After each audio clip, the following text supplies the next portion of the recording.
whiskey, but they go in the other room. No.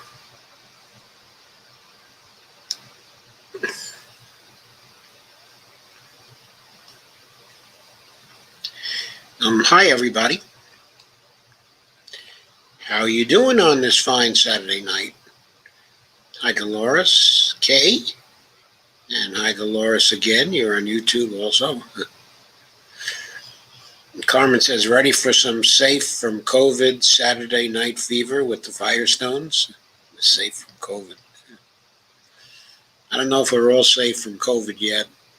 I was looking at the fatalities for yesterday before I went on. Still something like 724 at the Worldometer site. Higher at the IHME site. And that's the University of Washington think tank that compiles stats on this. Evelina says, hi, Dolores and Kay. Kay says, hi, Evelina. And Lana says, hi there. Okay, so tonight I want to talk about two crises. The first crisis I want to talk about is the democracy crisis. Do that for a half an hour. And we're going to have a guest, Shane Coughlin,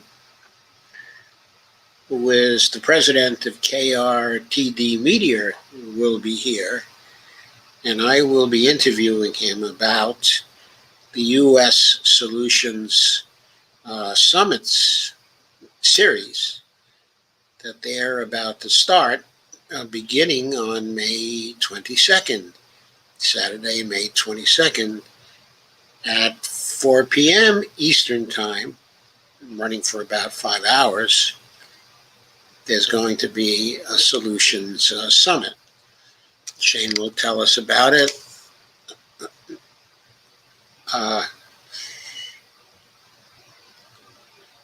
He'll tell us about those problems that the summits will be seeking solutions to,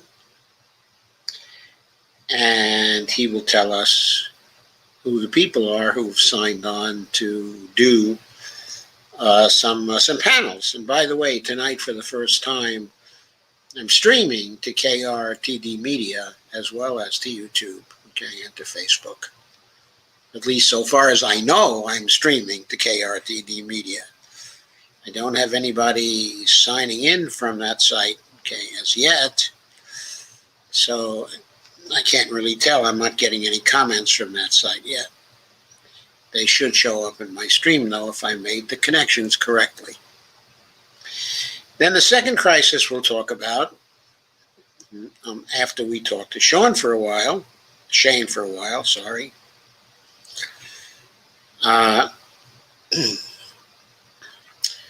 will be the coming debt ceiling crisis. Talked a little about that already, warning you that it was going to happen, but now there's been a Politico article on it. And so we'll be going through that article, and then we'll be going through, again, the cures that are available to us. Hi, Holly Horn. Nice to see you again. And Carmen Muniz. Sweden is also getting clobbered with COVID right now. I couldn't believe it. Well, in deaths per million, Sweden is now actually fairly well down there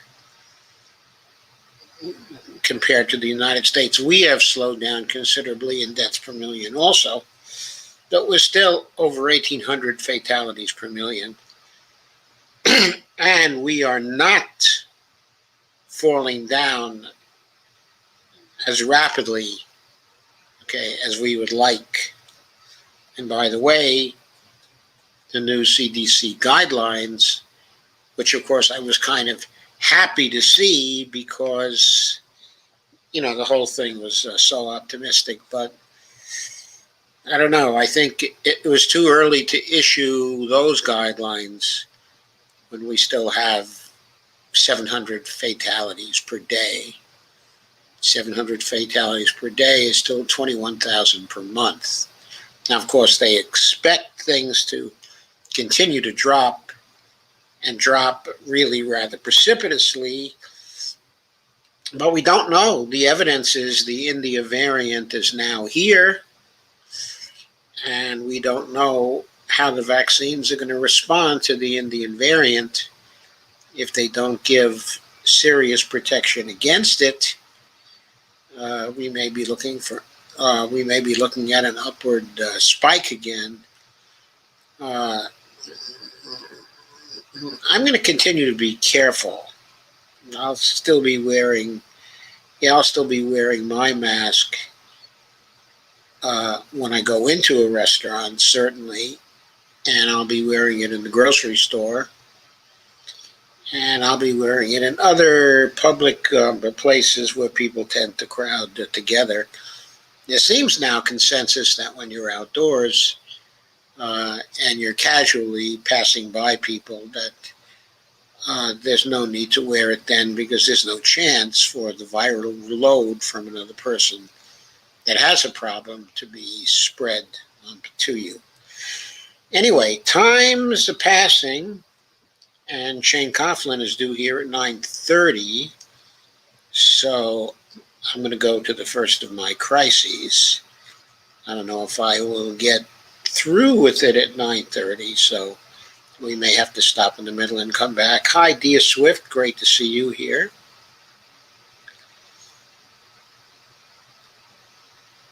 Let me at least call attention to a few articles.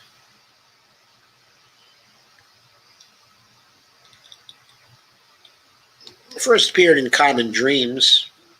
That's by Jake Johnson on Wednesday, May 12th. Headline is 120 plus retired U.S. generals and admirals pen, quote, disturbing, unquote, letter parroting Trump election lies. And there it is, and there's a General Boykin, addressing a crowd during a speech at Colorado Christian University on Monday, May 2nd. And General Boykin is one of those who signed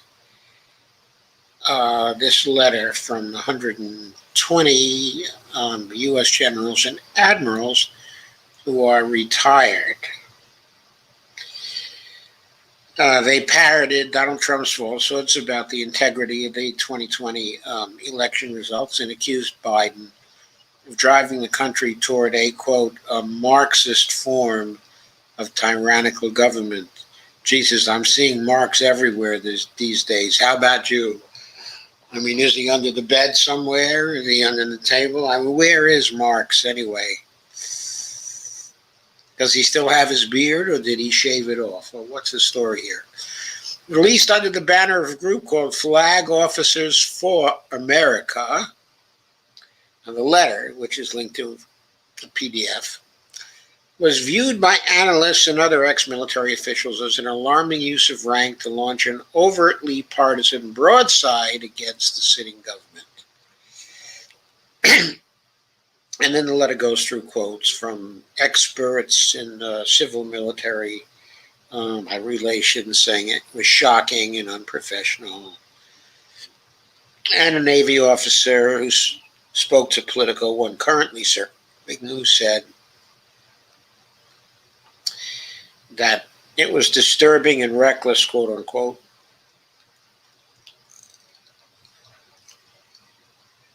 Okay, the letter included Vice Admiral John Poindexter of Iran-Contra infamy and retired Brigadier General Don Bolduc, who was running for the U.S. Senate in New Hampshire.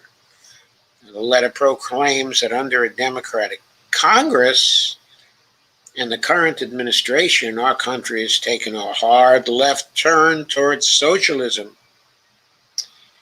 Oh, God, what garbage. No wonder these guys are retired. Without fair and honest elections that accurately reflect the, quote, will of the people, unquote, our constitutional republic is lost. So tell me, does that mean that we ought to get rid of the Senate, which most certainly does not reflect the will of the people? Okay, and does that mean we ought to stop the gerrymandering in the House? Because the House, as it now sits, doesn't accurately reflect the will of the people. In fact, it's clear the Republicans have a 7-point advantage even before any votes are counted. Even before any votes are cast, there's a built-in 7-point advantage in the House and something like a 9-point advantage in the Senate. So, yeah, I would say there aren't fair and honest elections that accurately reflect the will of the people. And certainly, the Electoral College doesn't reflect the will of the people. I mean, it's solidly biased towards Republican states and underpopulated states at that. Anyway, the letter was signed by General Boykin as well. He's a lieutenant general. He warns against passage of the For the People Act that he says would destroy election fairness and allow Democrats to forever remain in power, violating our Constitution, ending our representative republic. Well, the For the People Act stops the voter suppression and the gerrymandering. It tries to create a system where the will of the people will prevail. Boykin's statement makes quite clear, though, that these people aren't interested in the will of the people. They're interested in having a republic where Democrats cannot get into power and where the Republicans win all the time. Then there's Mary Beth Ulrich, a retired Air Force colonel, who teaches civil and military relations at the Army War College and the Air Force Academy, who said to Politico that the letter was, quote, way worse than she was expecting. She said, they're perpetuating the big lie about the election. I think it's outrageous. Some of it is very anti-democratic behavior. They're absolutely violating the norm to be apolitical. They are being used for partisan purposes. They're going against their constitutional oath.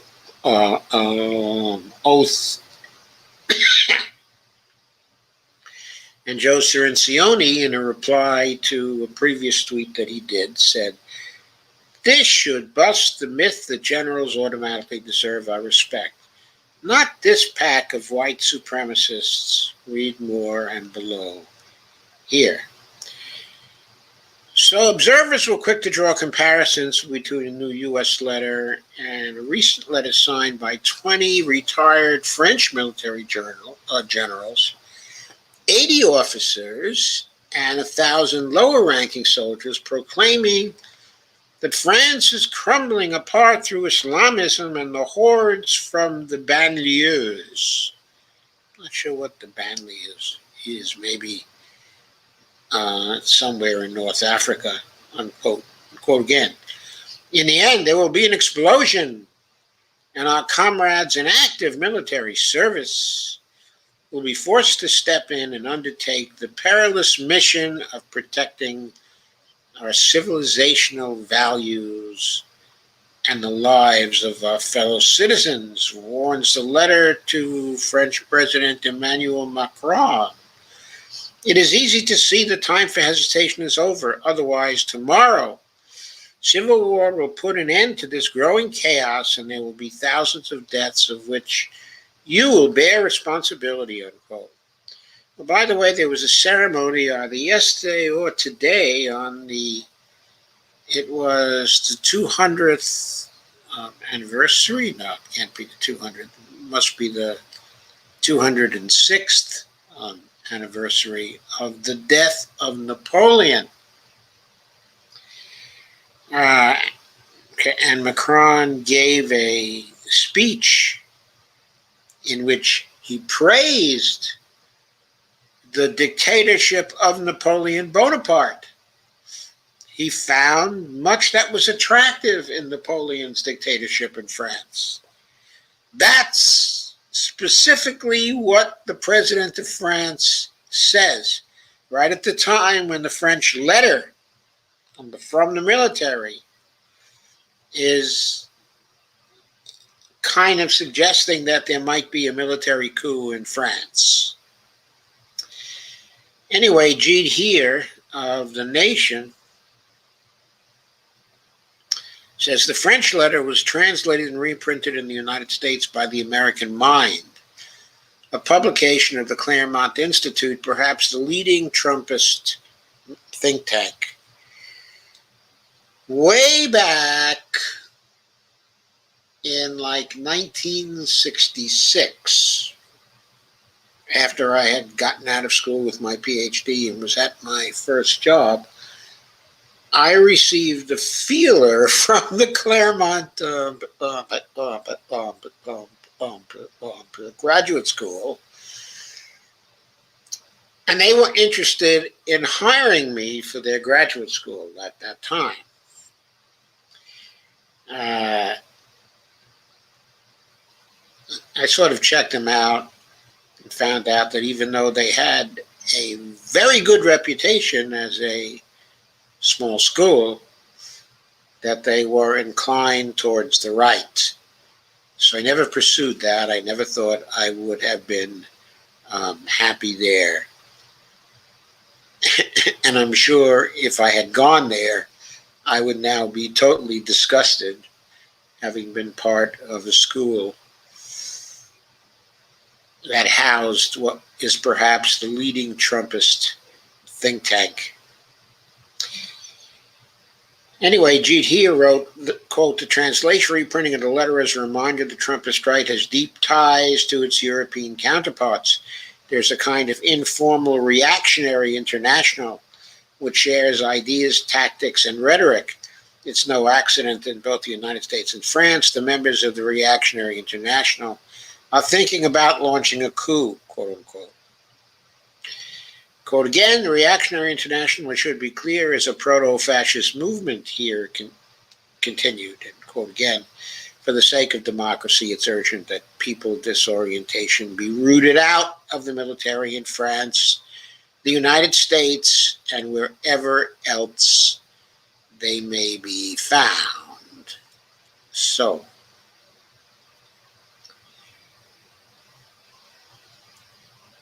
let me move on quickly to the next one, which we won't be spending a whole lot of time on. But it is a piece from Truth Out.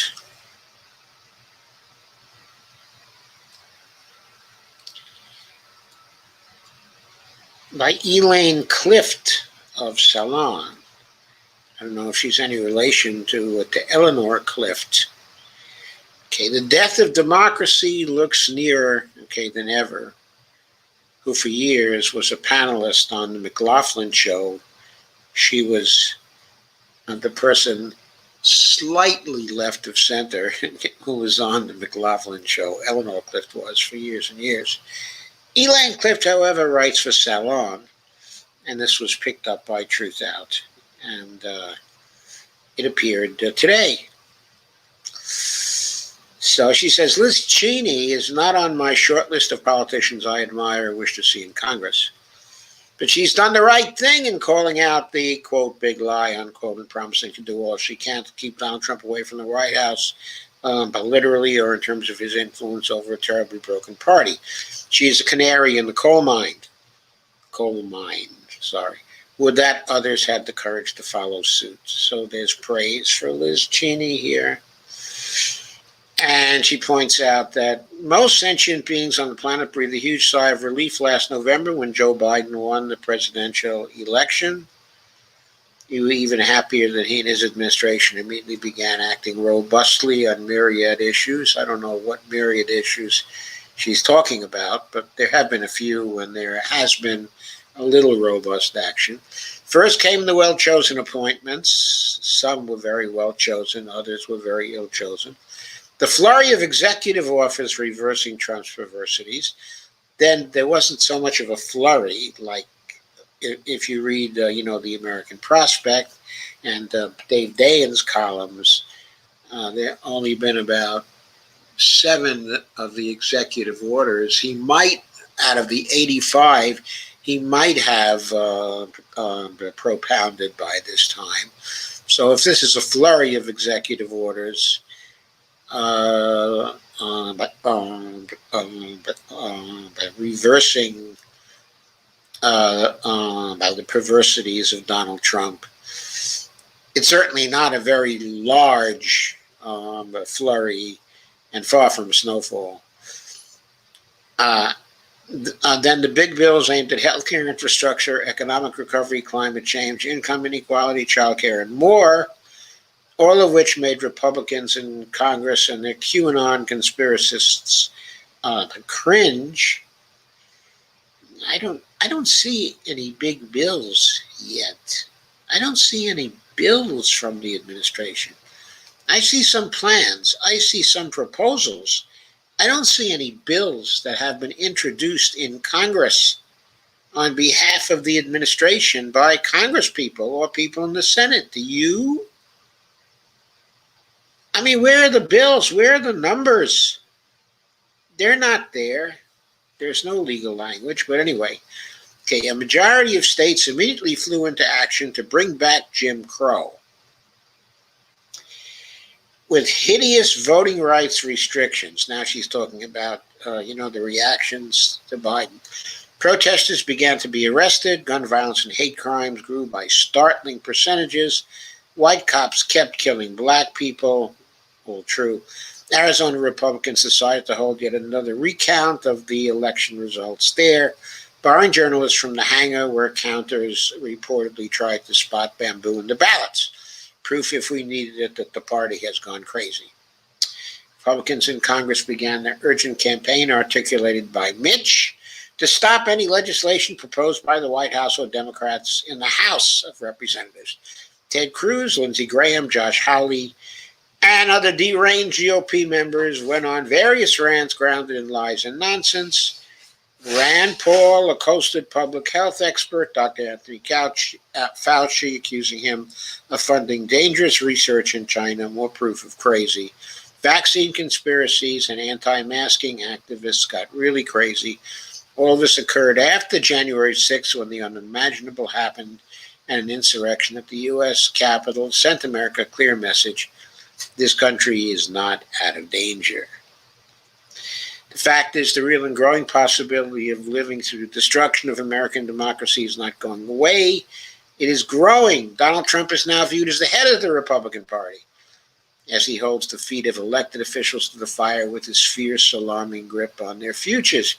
A significant number of regular Republicans continue to embrace the lies, mantras, and inconceivable theories spewed out daily by Fox News. Insurrectionists curl out from under their rocks in droves. The Supreme Court is now a quasi-political body with the 6-3 conservative, which is in favor of conservatives by 6-3. All this is terrifying in its implications. Like many others, I grow more and more anxious by the day, so much so I actually inquired about getting a British passport, which my husband and children hold. I know that what happened in countries like Turkey, Egypt, Poland, Hungary, and others can happen here. We are not immune from autocrats and dictatorship, and we're not protected by our Constitution if it no longer holds meaning for those in power. Our future is riding on the midterm elections next year and the 2024 presidential election. If you think I'm needlessly hyperventilating, consider this. 1923, Hitler mounted a failed coup. When he failed, his effort was treated with leniency. A decade later, he was Germany's dictator. In 2021, Donald Trump inspired a failed coup. it too has been treated rather leniently by those who say we need to move on, quote unquote. Will he or his appointed alter ego be our dictator in less than a decade? Okay, and then she goes on, but you get the point. She cites a book by a journalist from Turkey. The book is called How to Lose a Country, The 7 Steps from Democracy to Dictatorship, and writes about the story how the president of Turkey came to rule that country, Erdogan, how he came to take over as pretty much a dictator in Turkey.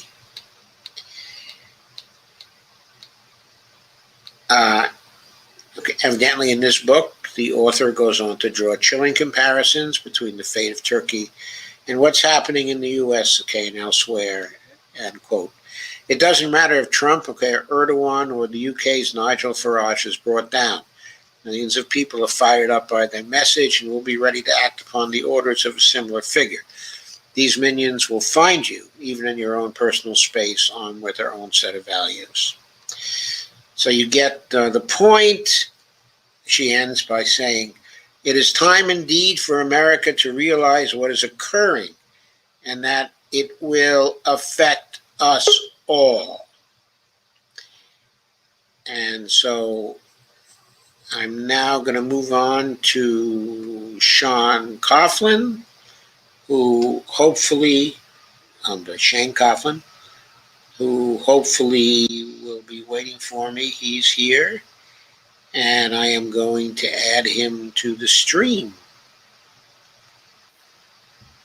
Hello, Shane. How are you? Hi, I'm good. How are you?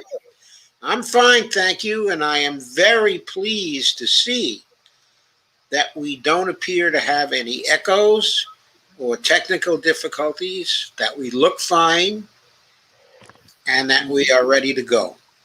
And you are streaming to KRTD, I just checked. Oh, thank you. That's very good to know. So this is the first night I'm streaming to KRTD. From here on in, I will be streaming all my live streams to KRTD as well at the usual time.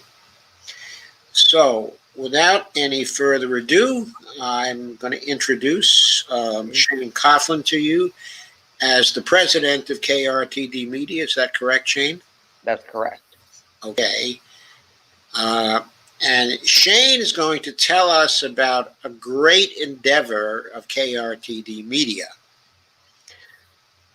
He is working with within the left, okay, and some other people in order to develop, and he is developing, a series called the U.S. Solutions Summit, a series which promises to be very exciting and very comprehensive.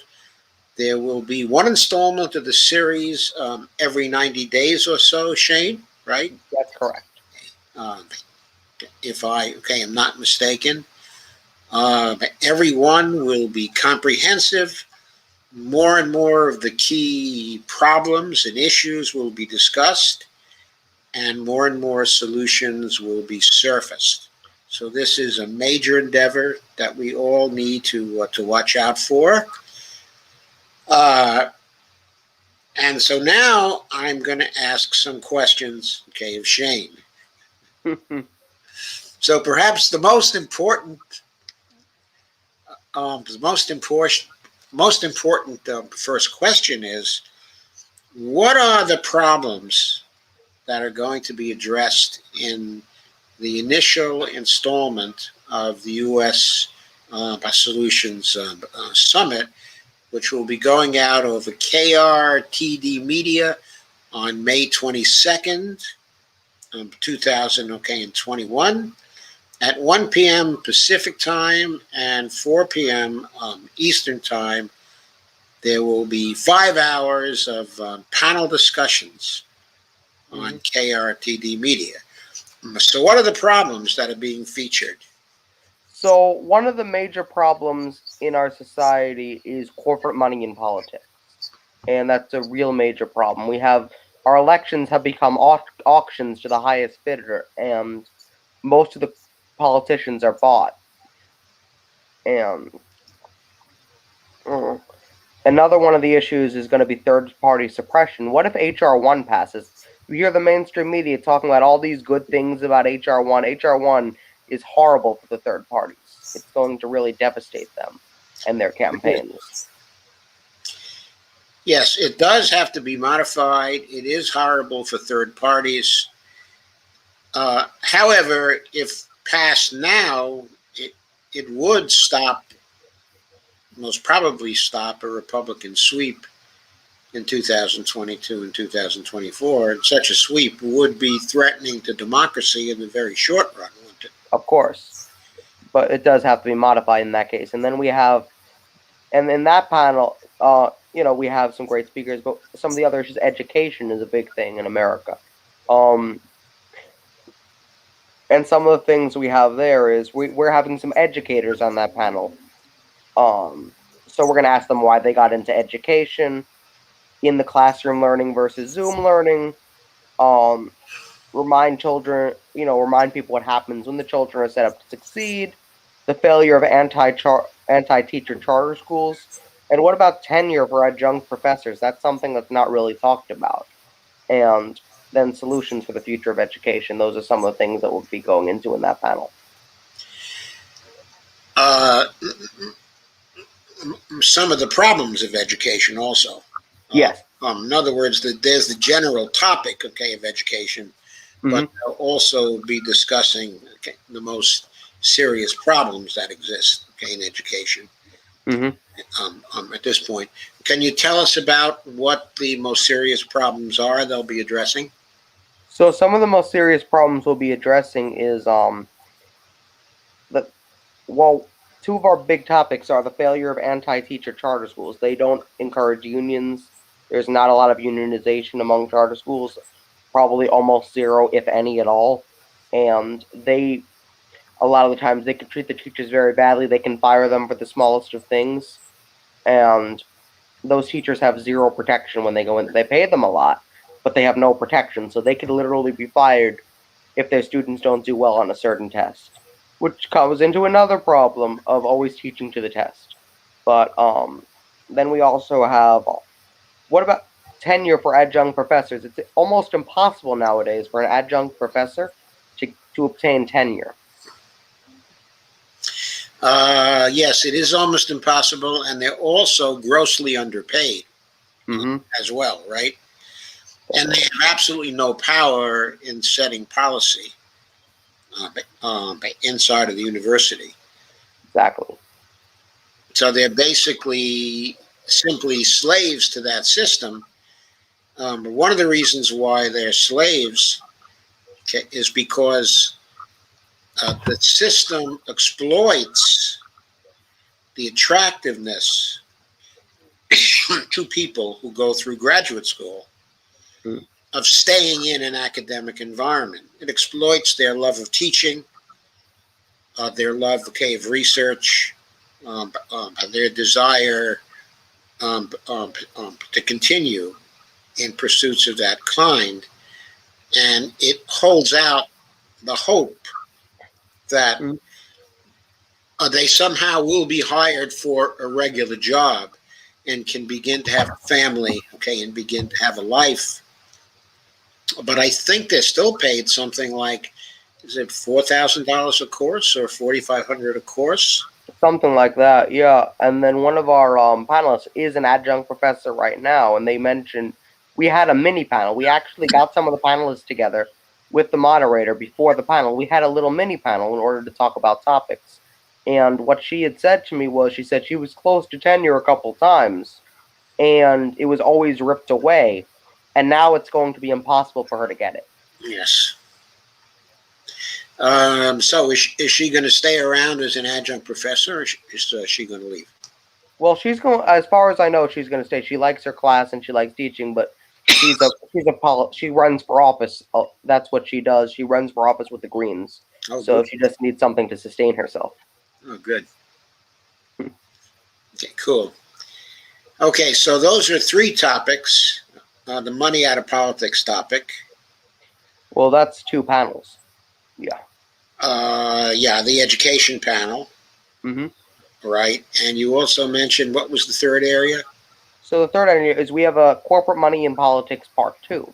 Yep. And in the corporate money in politics part 2, we have running a campaign not taking corporate money and solutions to level the playing field when you're running against an entrenched incumbent like Nancy Pelosi.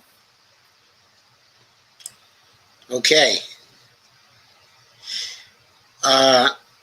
Okay, I have a question about the money, corporate money in politics, part 1 panel. Okay. Okay. What kinds of solutions will they be discussing in that panel?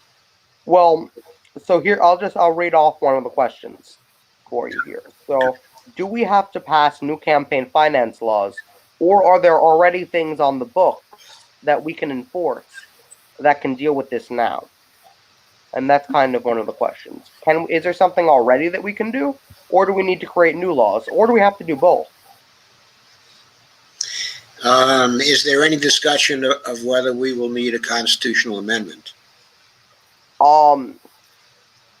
There was going to be a panelist that would have been good for that. That is a good discussion. In our last panel that we did a couple months back, we actually had the national director of Wolfpack, who talked a lot about a constitutional amendment to the Constitution. We don't have him for this panel, but that's actually a really good point. A constitutional amendment would solve everything, though the Congress wouldn't want to do it. And I know Wolfpack is working through the states, but they only have like 8 states, and you need 34, if I'm not mistaken. I think what they're trying to do there is to call a constitutional convention. Mm-hmm. But if they call CONCON right now, with the possibility, the members of the convention in that kind of mode are selected by the state legislatures. Mm-hmm. And the state legislatures now are absolutely dominated by Republicans, and in many states by Trumpists. Okay, so when they go to a constitutional convention, it's not clear what they want to do, because they would not be limited to the narrow topic of the constitutional convention. That's true. You would have to put in. So my worry that is you'd have to put in some kind of restriction on that conference in some way to narrow it to that issue. Otherwise, you get more problems possibly. Right, but who's to enforce the restriction? That is a good point. Well, I'd hope that once they got up to that point, someone would step up and do it, but we all know how that goes. We all know how that goes. Now, I can see somebody trying to challenge a constitutional convention in the courts by saying that the convention was a runaway convention, went way beyond its charter. Okay, so it was illegitimate. So its new constitution, is illegitimate, and asked the Supreme Court to adjudicate that. That's true. However, as we know, the Supreme Court is now very political and very right-wing, and has a majority of 6-3. So even if we had the convention and you got that amendment that you want, we got the amendment that we wanted, someone could still overturn it in the courts, which is... well, I'm not saying they could overturn that particular amendment. I'm not concerned about that. I'm concerned that what they do is for the Constitutional Convention, to decide that they aren't going to pass that amendment, but they are going to change the Constitution, in many other ways, essentially to end any direct form, of democracy which is meaningful. They act in that way. And then we end up with a one-party democracy, so-called.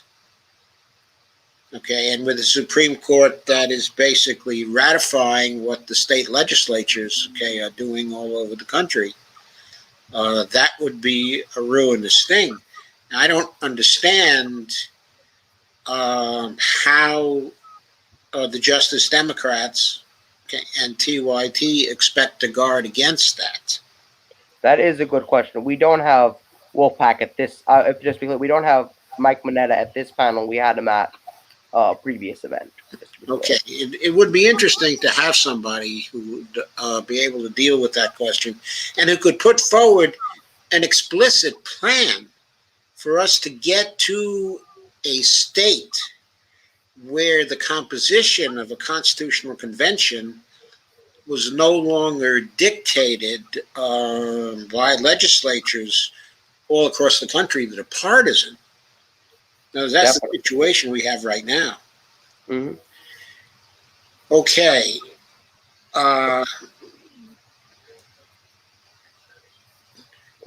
We have a couple other panels if you want to go into that. I want to hear about them, yes. So we have our do you want me to mention some of the speakers that are going to be in the first few panels first, or do you want me to go to the next panel and do the speakers afterward?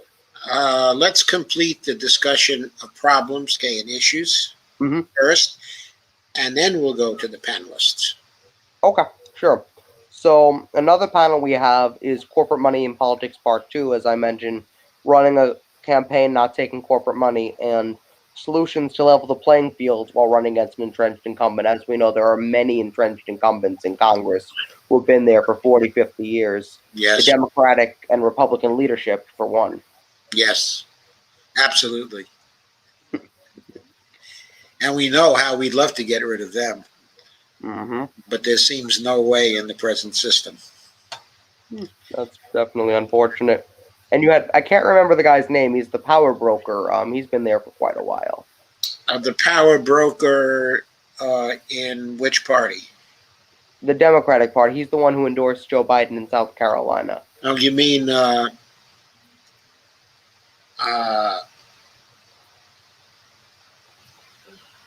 oh, gee, I am blanking on that. He just did something obnoxious yesterday. Of course he did. He specifically, what he did yesterday is that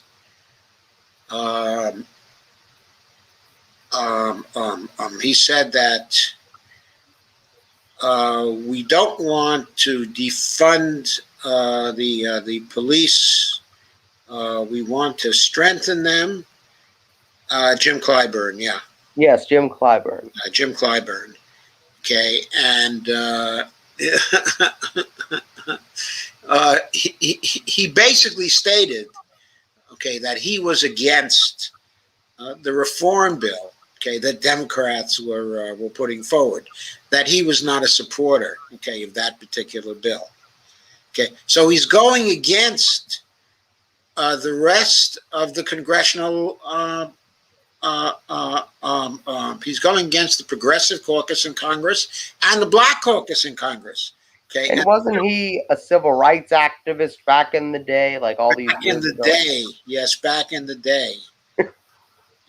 And I guess since the 1990s, he's been a civil rights sellout. That's what we've been getting. He sold them out for power. Yeah, Jim Clyburn. He's definitely one of the entrenched incumbents. Yes, that we would like to see go. And another one is Steny Hoyer, who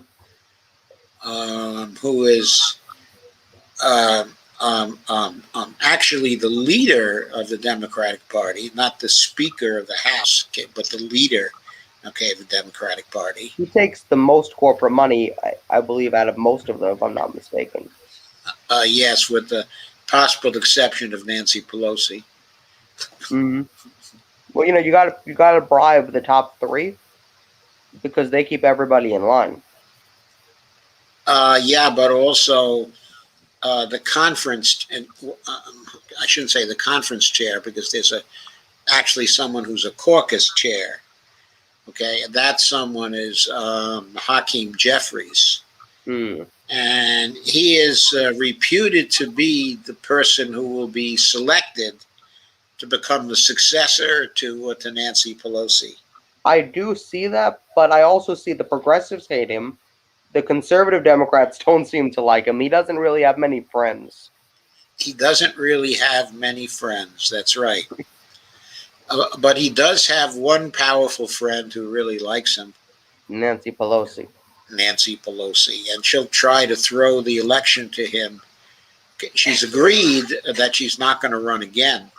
Probably the first thing she'll try to do is to shove him down the throats, okay, of everybody else. Okay, but I agree, not many people are fans of his.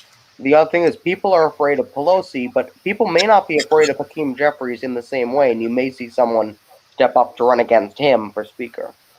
I don't think he has the same I hold. expect to see a number of people stand against him, actually. Mm. I mean, I don't think it's going to be one or two. I think it could be as many as 5 who stand against him. I think people may stand against her if she breaks her word and she tries to run again. Yeah, that's definitely the case. And then another panel we have is the importance of independent candidates. And some of the questions are there, why did you run it as an independent? But another thing we were actually discussing in that panel is breaking treaties for both Biden and Trump, the mistreatment of the First Nation, and significance of Deb Haaland as Interior Secretary, which is important to one of the panelists. Yes. Speaking of the independent candidates, okay, are they going to address the question, okay, of how they can win when the present system is so stacked against them? That might come up in there. I mean, we have why did you run it as an independent, so we can definitely ask them how would you plan to win.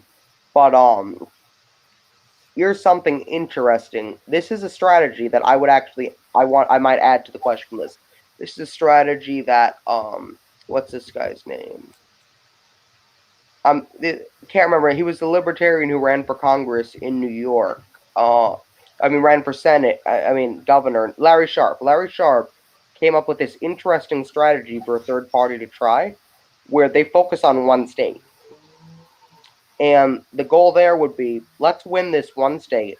Let's focus on this one state. And then every time they show the presidential map, for him, he's libertarian, so you'd see gold. But the Greens could try it, anyone could try it. And then every time you bring up that map, which they do bring up quite a bit, you would see a third party won a state. And that's an interesting strategy. Then you see, wait, who won Colorado? Was that the Greens? Was that the Libertarians? Wow. And that's a strategy I might want to ask them about. It kind of reminds people, if that could be done once, it would be a reminder to people that there are other parties out there. Mm-hmm. They'd be constantly reminded, hey, there are these other parties. Maybe we could vote for these other parties. We're sick of these first 2 parties. So maybe we could vote for these other parties. So, yeah, that has a lot of sense to it. And I really liked his strategy. Nobody, there was only one person in the Libertarian primary who was interested in his strategy, and they didn't win the election. Jo Jorgensen and her VP had no interest in trying that strategy out. Their strategy was get on all 50 state ballots and see what happens, which is nice to be on all the ballots, but if you can get a state, that's even more of a feat, I think, for a third party. One of the reasons why they're trying to get on all 50 state ballots is they want to run a presidential candidate. Well, yes, but you can do that in addition to, you say, which state is the most aligned with our values? And the Greens could do this, the Libertarians could do this, American Solidarity Party, etc. can do this, and they can look at its states. They could say, for example, maybe the Greens focus on Vermont. Vermont is decent, or Oregon, one of those states, and they bring their message. I don't think they can get Vermont because Bernie backed Biden, but maybe Oregon. Oregon is decently progressive. The Greens can focus all their resources on Oregon. Progressive, so is Washington progressive. Washington, too. You focus all of your resources in that state, and you campaign as hard as you can in that state, and you let people know you're the alternative. Right, but you still can't run a presidential candidate where that presidential candidate can claim a chance to win. That's true. The only way that can happen is if you've got maybe if you've got 46 of the 50 states, it could happen. When Jill Stein ran in 2016, Mm-hmm. I think the Greens did get 46 of the 50 states or 48 of the 50 states. So technically, she had a chance to win. She did. Yeah, technically. And the Reform Party was an interesting one in history. If you look back at the Reform Party, they actually won some seats across the country, including a governor seat with Jesse Ventura and a mayor seat with him as well. So you did see them, but then you saw them die. Yes. I think you saw them die because they no longer had Jesse Ventura. Mm-hmm. Right? He went down to Mexico. Yeah. Well, no, he's funny. He lives there half the year, and then half the year he lives in Minnesota. He's really funny. But you also have the Vermont Progressive Party, which it's a state level party, but they hold some seats within the state. Their lieutenant governor, if I'm not mistaken, did belong to that party, and then ran for governor. So there are times where third parties can win, but you have to know what the right strategy is. 28 Greens were elected in California in 2020, so the path to president is different, though. So Shane, what does KRTD stand for? So KRTD stands for Kerberos Roundtable Discussions. So I came out of the tech industry a little bit. I was doing freelance tech work. I'm like, let me pick something unique that nobody else has picked. I created a podcast called Kerberos Roundtable Discussions, and I started to gain some traction. My second interview was Howie Hawkins. I don't know why he agreed to come on my show. I just called off his campaign. You probably liked the name Kerberos.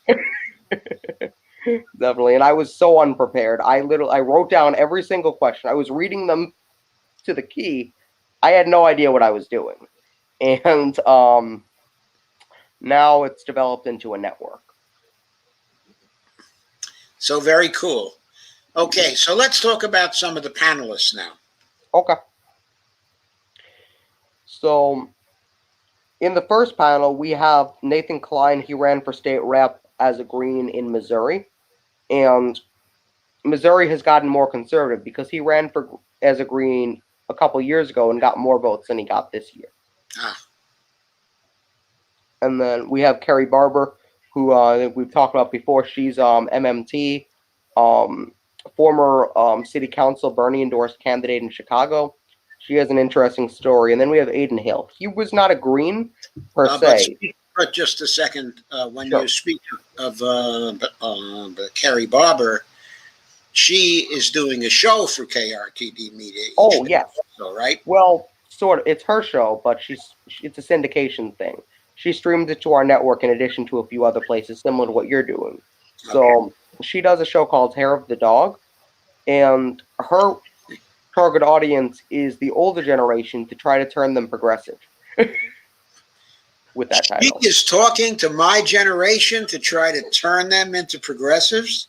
That's her goal. She wants the your generation and the two generations that came after it. She's going for the 50 plus, the 60 plus, 70 plus crowd.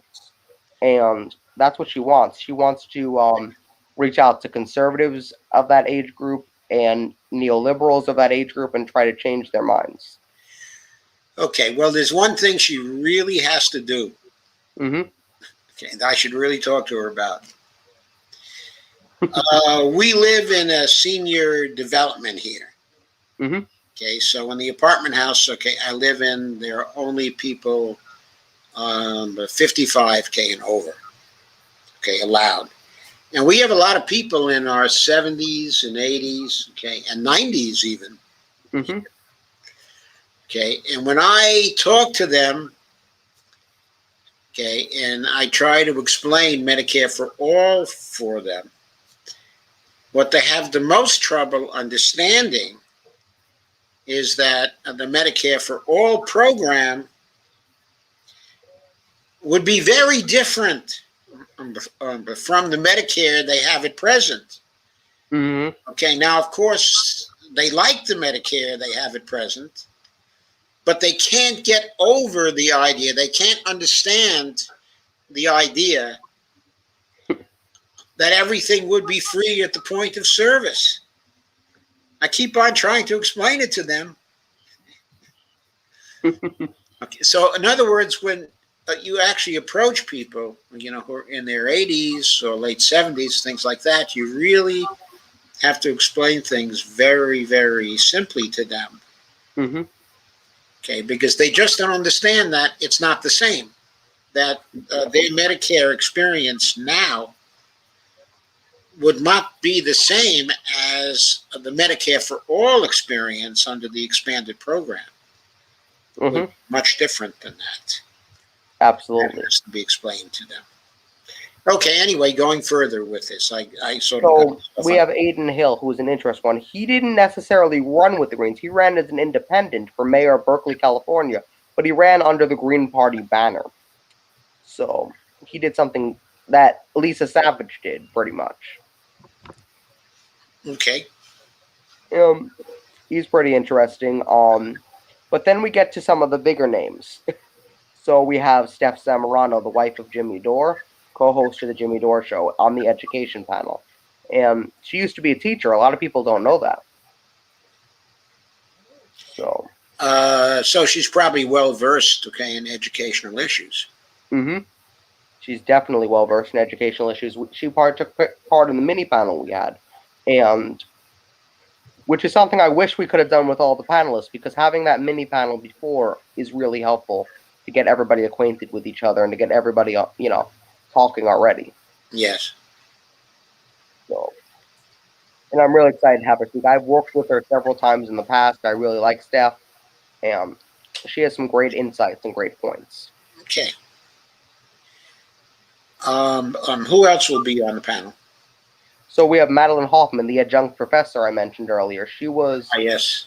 Ralph Nader's running mate back in the 90s or the 80s or whatever, I believe. And she just ran for Senate, and now she's running for governor of New Jersey with the Greens. Oh, so she's a heavy. Mm-hmm. I say she's a heavy person in terms of experience. Definitely. She's been running for years. Experience.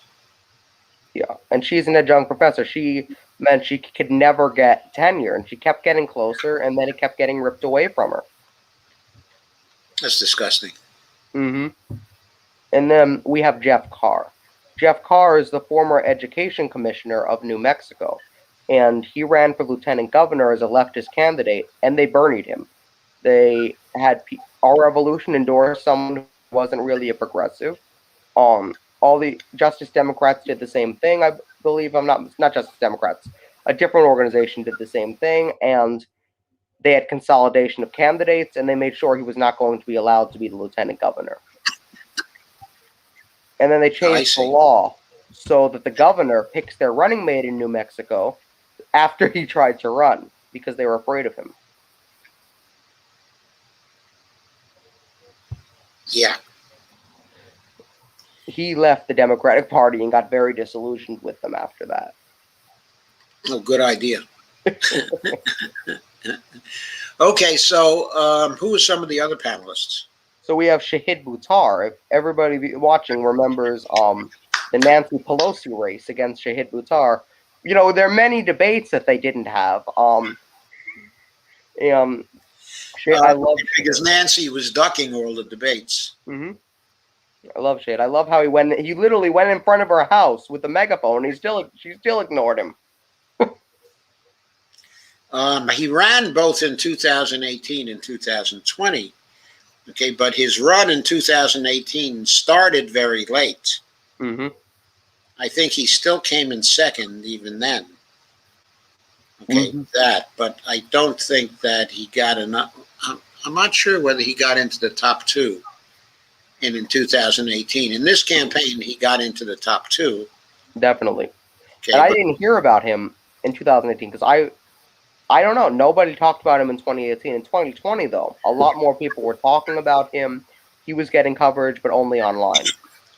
Right, I saw that. And then, of course, he got sabotaged by a fake scandal. Mm-hmm. If I'm not mistaken, the person during that accusation was on Pelosi's payroll, if I'm not mistaken about that.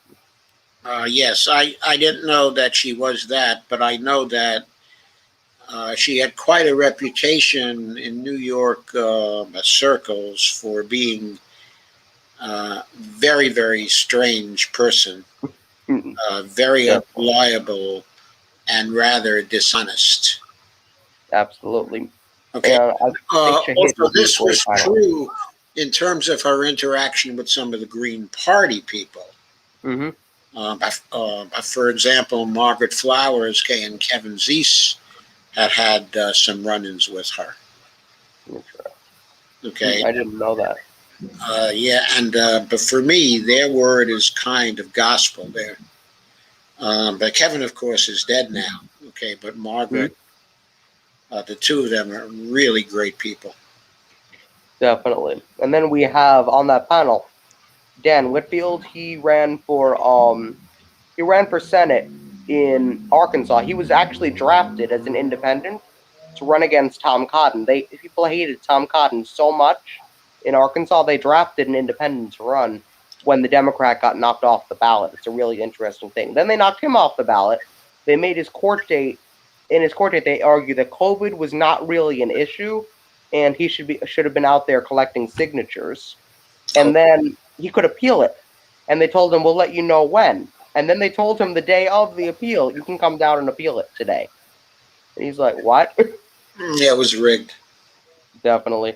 Now he's running again as a Democrat, and he's running against the other senator, not Tom Cotton. I don't remember the other Arkansas senator, but Josh Hawley. no, that's Missouri. He's Missouri. Yeah, he's Missouri, so it's not him.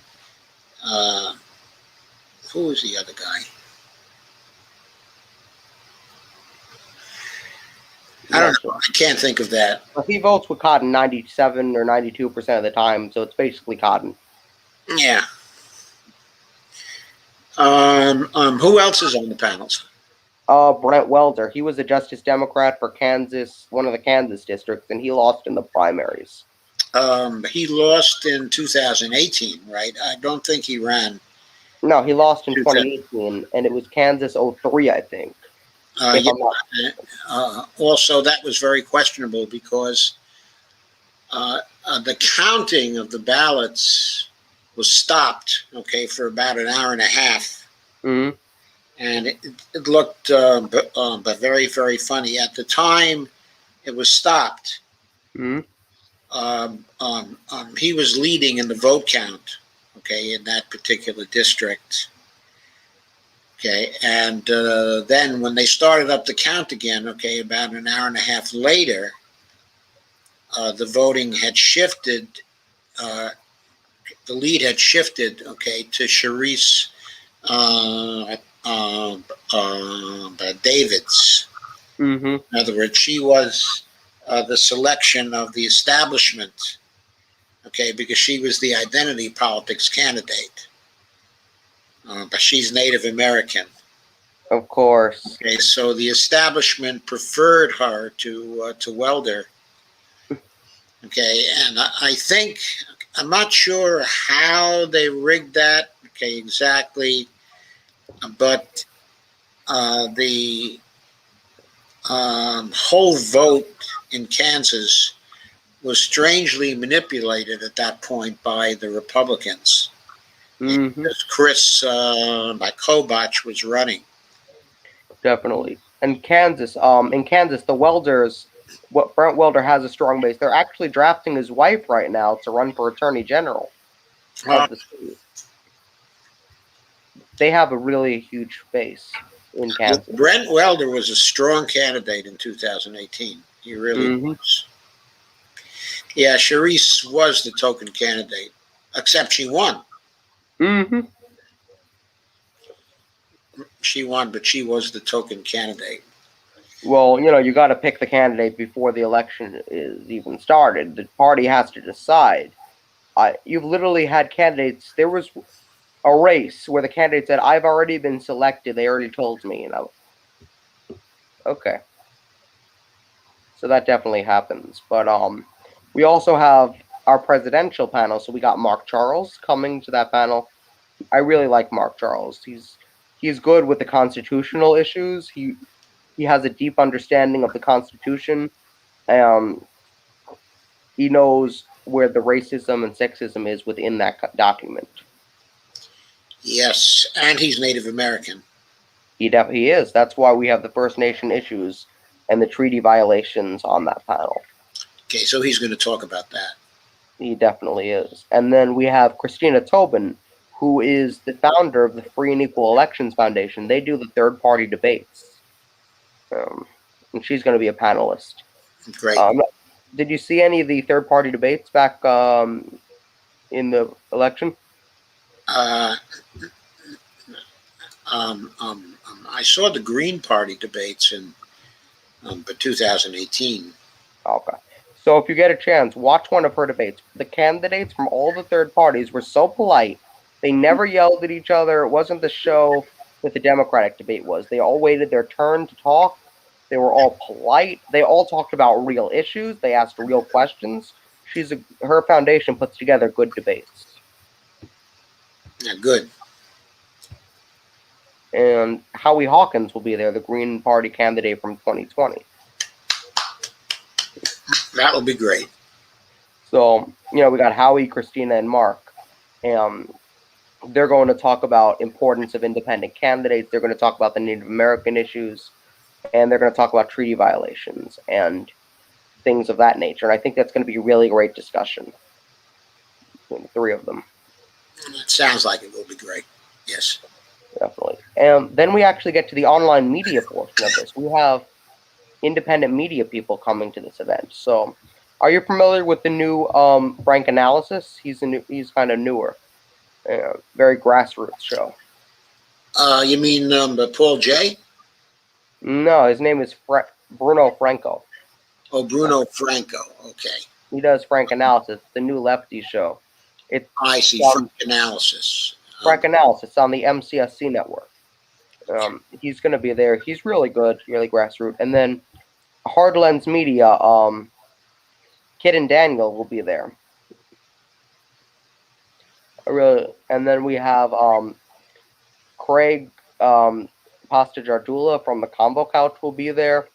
Yeah, the Combo Couch, both Pasta and Fiorella, right? Mm-hmm. They're both going to be there, but they're going to be on separate panels. We actually split them up. Hard Lens will be on a panel together with one of the Combo Couch people in Franco, but we actually put Fiorella on our last panel, which is, I'm really excited about the last panel. The last panel is a star-studded panel, and we have a surprise for everybody in that panel. I can't tell you guys here, but you got to tune in to see the surprise, everybody. But the last panel is Fiorella Isabel from the Combo Couch, Justin Jackson from the LA Chargers. He's a new one. He's really, and then Ron Placone. I know Justin Jackson is very, very good. Justin Jackson, he just emerged on the scene too. Yeah, I know. He's a very rational person, though. He went to Northwestern, really good school. Yeah, he's a fine guy. Definitely. And then we have Ron Placone. Yeah. And he keeps advertising. You should see his advertisements for the event. He's like, I don't know why they asked me. I guess they needed some dead weight. And, Graham Elwood is a really good one. Yes, he is. And then Jimmy Dore is the final one. You have to have Jimmy Dore. That's basically an episode of the Jimmy Dore Show, the last panel. Well, not quite, because Fiorella's on it too, right? That's true, and Steph is not there, but yeah. So she's going to leaven it though, in a particular way. So okay, so you cannot tell us who the surprise is.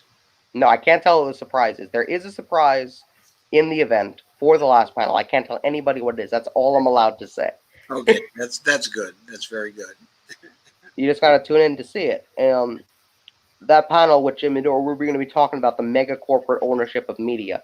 Now, 95% of everything we see in here is owned by less than 20 companies.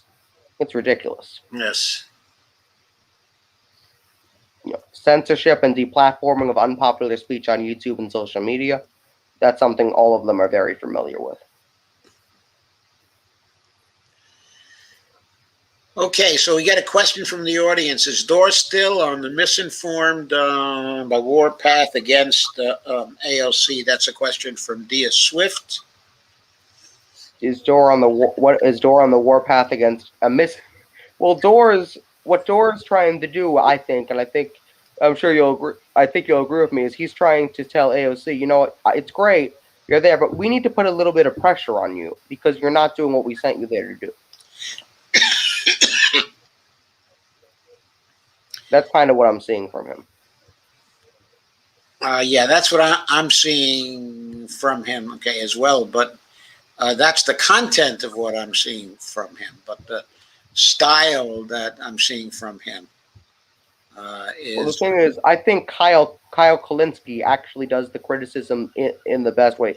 He'll basically be between, you know how you have John Adirola from TYT always worshiping AOC, and then you have Jimmy Dore screaming at AOC. I think Kyle is the best. He's kind of in between that, and he has a balance. yes, I agree with you there that Kyle does have a balance and that he does it in the right way. Okay, Definitely. and he's pretty systematic about it. Mm-hmm. And he's actually one of the founders of the group that got her elected too. So he probably doesn't want to say anything bad about her, but He was one of the founders of the Justice Democrats, right? it was him, Jank, and two other people who are not there anymore. The leadership has completely changed. Yeah. But I think Kyle put some of his money in, right? And so did Jen. Yeah, they put their money in. It was basically the two of them were the big names starting the thing. Right. Okay, is there anything else you would like to say about the U.S. Solutions Summit? So what I want to say is we have a website up for the U.S. Solution Summit, and that's usSolutionSummit.com, and you can sign up for email updates. The other thing we have is if you want to see the old newsletters we sent out about the summit, you can go to events.krtdmediagroup.com, and you can see all the information we previously put out.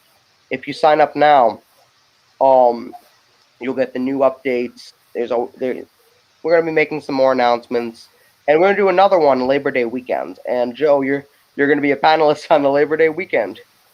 Okay, great. MMT. Great. So that's where the MMT panel, okay, is going to be in September. Definitely. It's something, look, we keep getting messages. Hey, why didn't you do this, or this? We are. Yeah, but we can't do it all at once. No, I mean, Can't fit it all into 5 hours. Exactly. Can't fit it all into 5 hours. There are so many issues we need to cover. Racial justice, police reform, all kinds of things. Environmental justice, but we can't fit it in 5 hours, guys. Right. Okay, so Shane. Mm-hmm. Okay, I think we've gotten in everything we wanted to talk about for now, right? About the Solutions Summit. Definitely. So I'll see you all on the 22nd. Okay, thank you very much for the summary. Okay, and by the way, yeah, it is the event on the 22nd. Okay, and by the way, I left a link to the Solutions Summit, the webpage for you. Okay, so in the links that are below, okay, in both the YouTube and also the Facebook, I have the links to everything that I talk about, okay, in the show. And one of those links is to the Solution Summit page. So you can go there, okay, and you can register for it. Definitely. And I just want to say to the person spamming the KRTD YouTube channel chat, please stop doing that. Who was spamming the KRD? Oh, you say someone is spamming the chat of this show? That's right. And it's the same person who was spamming the chat in your last show. Oh, really? Oh, okay. It's Melissa. Oh, I see. Yeah, I remember her. Talking about how there's a state that does MMT. That's nice. Yeah, she keeps on saying there's some government in the world is doing MMT. Now she says, Jim Jordan teaches that Florida uses MMT within the state. Okay. You can't do it in a state. It's sovereign. You have to be a country. Well, you can't really do it per se. Okay, in other words, MMT is a framework. Okay, it's a lens. Mm-hmm. Now you can use the lens, okay, for various things. In other words, you can do policies that are based on what comes out of the lens. Yes, you can do that, but you'll have to show me what Florida is doing that's consistent with the lens. I don't think they're doing anything. Florida has a pretty right-wing government. Right, but it still could be doing something that's consistent with MMT. So, it's a matter of analysis. You have to point out, exactly what they're doing that's either consistent with MMT, okay, or not consistent. Right. And the last thing I want to say about the summit, I forgot to give, we have a live performer coming to the summit, Lily Rose, and she's going to sing for 10 minutes in between each panel. I forgot to give her credit there. Oh, that's great. Okay, excuse me, I've developed a little bit of a cough. You okay? Here. I'm not sure. Yeah, I'm fine. I just need some water, I'll get some. I think. Okay, thanks, honey. I think I'm at this stage, I've had a sinus problem for a few days now. Mm-hmm. And I'm sort of at the end of the sinus problem. And what usually happens at the end is that I kind of get a post-nasal drip. Right? I end up with coughing fits, and that's just before the end. Definitely. So anyway, thank you very much for coming on, Shane. Of course, I hope you feel better, Joe. Well, actually, I feel fine. Okay. I don't have the sinus problem anymore. I'm feeling real good. I'm feeling energetic. So I really don't have a problem. I'm sure that as soon as I get some water down my throat, I'll probably be fine. Definitely. See all of you guys on the 22nd. Thanks for having me on. Okay, Shane, I'm going to take you out of the stream now. Thank you very much for coming. Thank you. Okay, so folks, I didn't plan to spend as much time as I did on the Solution Summit, but I think, it is very interesting. But I don't want to stop now. I do want to complete our discussion of the first of the crises, which is the democratic crisis. And I will postpone the earlier crisis, which was, or I should say the second crisis, which is the debt ceiling crisis for next time. But let me go back to the last thing that I wanted to cover, because it's very, very important.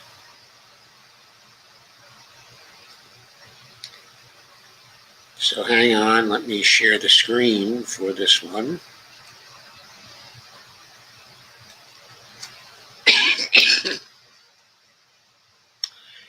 This is a piece by Robert C. Hockett from Forbes.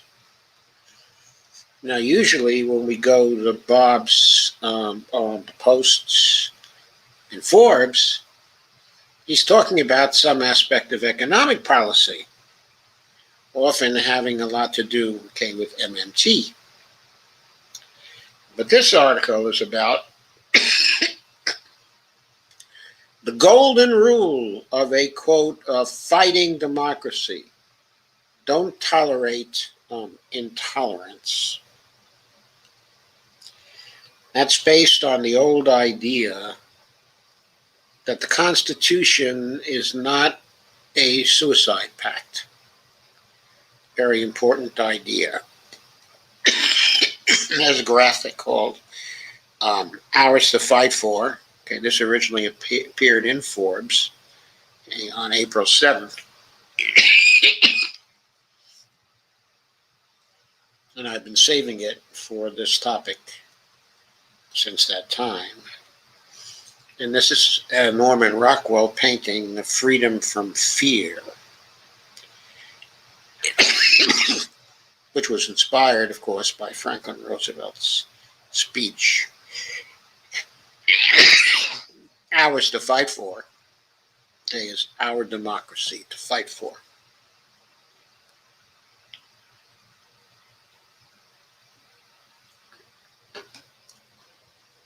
So the idea that Bob actually presents here is that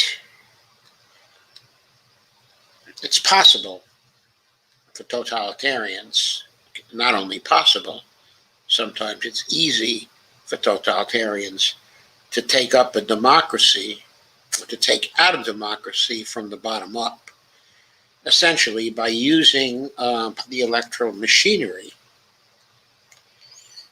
Okay, and that seems to be the situation we face now, where Trump continues to try to take out our democracy the way that Hitler took out the Weimar Republic, through manipulating the elites and the people and the electoral system. And of course, what Bob was very disturbed about was the insurrection, okay, at the beginning of the year, and the use of the big lie by Trump.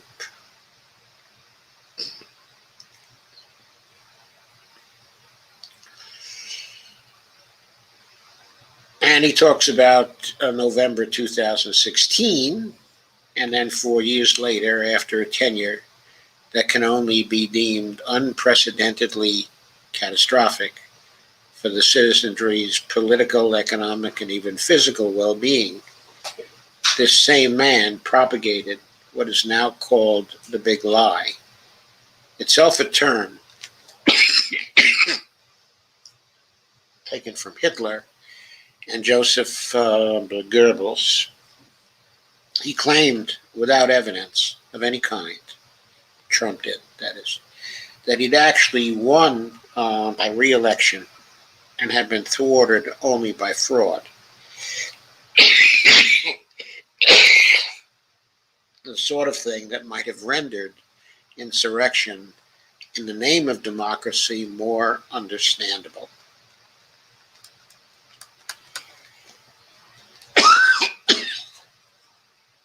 Two months later, this same man incited a violent and ultimately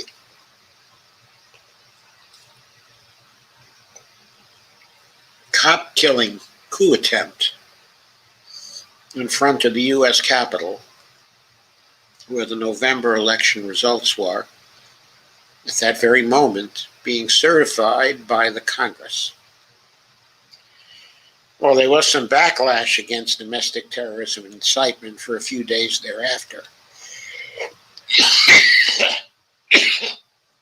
We are now at the point where insurrectionists and their media arms already are recharacterizing, when not trying to deny, the coup attempt, and repropagating, if they ever cease to propagate, the big lie. This is intolerable, says Bob. If we are not to endure another bite of the apple, okay, by a liberal and anti-democratic demagogues like Hitler's, after his failed putsch, we must preempt it by now doing something like what Germany did only after that second bite. We must, in other words, revitalize our own fighting democracy. Happily, unlike Germany then, we already have both the Constitution and statutes that we need now to do it. I'll explain in connection with each of the recommendations I'll now put on the table. Think of the latter as a game plan for democratic revival and survival. First, then of course, aggressively prosecute all involved in the January 6th insurrection itself, and resource the Department of Justice adequately to accelerate its already expeditious efforts on this score. Do not let up, speed up. Similarly, consider all groups involved in this atrocity for designation as domestic terror groups on all fours with the groups that attacked us in 2001 and after, per the terms of the post 9/11 Patriot Act. Then he says Germany does the equivalent to this day. There is no legal question here, only a zeal and resource question. Crucially, we must also include the inciters themselves among those prosecuted. It would of course be unprecedented for a former U.S. president to be prosecuted by the successor's DOJ. But that is simply because it is unprecedented for a U.S. president to have attempted a coup, in this case, an auto golpe. And that's a technical term for the type of coup. It has the connotation of swallowing the state whole. That's what Trump tried to do on January 6th. If we don't want this to be precedented again, we must both shut down the people most likely to try it again and show what will happen to any others who try it. If the prosecution here seems nonetheless apt to look bad, Mr. Biden can appoint a special prosecutor, George Conway III, or any other member of the Lincoln Project, would make a good candidate here. No one has greater interest in restoring the Republican Party to its former role as a responsible institution than do these particular Republicans. I don't know if I would characterize the Republican Party as being a responsible institution for some time now. Certainly, I don't think the Bush Republican Party was a very responsible institution in the period from 2001 to 2009.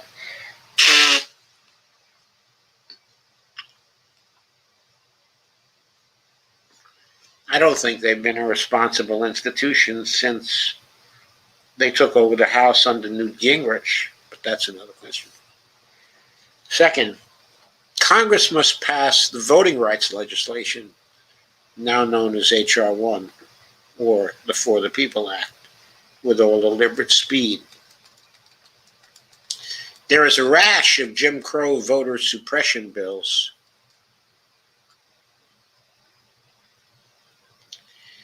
now being passed or debated in most of the former Jim Crow states, not to mention some others. Georgia, of course, which laudably stood up to Trump, not to mention others. Which laudably stood up to Trump on the integrity of its 2020 elections, has now officially caved. These laws virtually guarantee there won't be a replay of Democrats squeak through victories in these states, including Georgia itself. Ironically,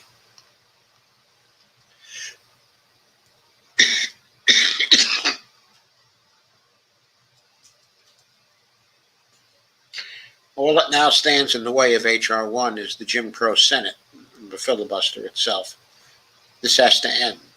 Either scrap the filibuster altogether, at best, or roll it back with respect to all fundamental rights legislation, especially voting rights legislation. second best, which is as anti-Jim Crow, okay, as legislation gets. Third, it is time to get serious about slow-rolling incitement to insurrection of the kind daily perpetrated by right-wing media outlets.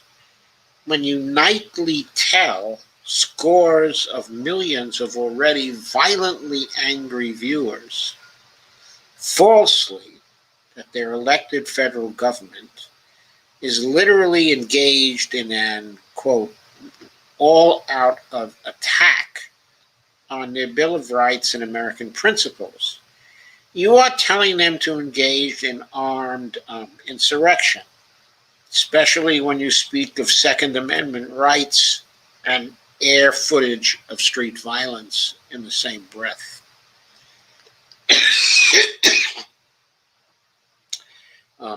Before the American Revolution that we celebrate justly was an armed insurrection against constitutional rights rollbacks. Similarly, when you outright lie about what happened on January 6th of this year or Election Day last year, you are both retroactively endorsing violent insurrection and the would-be insurrection justifying big lie. For had the election actually been stolen, January 6th could at least arguably have been defended in good faith. It is crucial to realize in this connection that the First Amendment does not protect outright lying. Any lawyer will tell you the Constitution isn't a suicide pact. You have a right to be wrong, but you don't have a right to be intentionally or recklessly wrong. And there is simply no way to listen to many news outlets, quote unquote, nightly incitements to violent outrage without seeing that they're knowingly, willfully, intentionally lying and doing so to incite violence. Take some recent attacks upon Defense Secretary Austin and other military brass, for example. The attacking host ceaselessly asserts that General Austin was simply, quote, paid by Raytheon before assuming his post at Defense, never once mentioning the general's uninterrupted 41 years distinguished service, most of them in top leadership in the U.S. Army.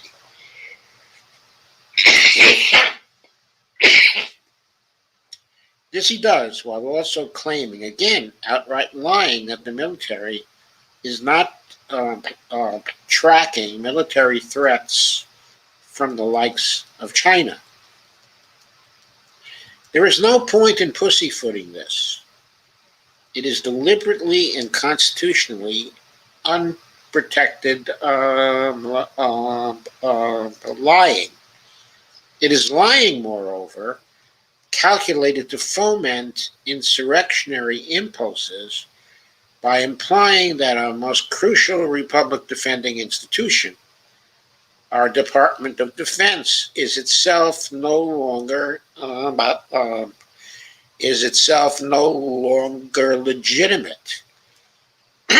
The politicization of the military, moreover, is always a sign of late-stage Republican degeneration into anarchy, suspension of constitutional order, and ultimately demagogic dictatorship, something that one news host in particular has now begun both directly and through his guests even openly calling for. He's probably talking about Tucker Carlson here, but I am not sure of that. I didn't click on that earlier.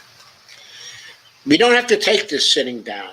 We don't have to take it any more than post-1945 Germany does. Nor can we afford to keep taking it. Neither our Constitution nor communications law requires that we do. Indeed, they require the contrary.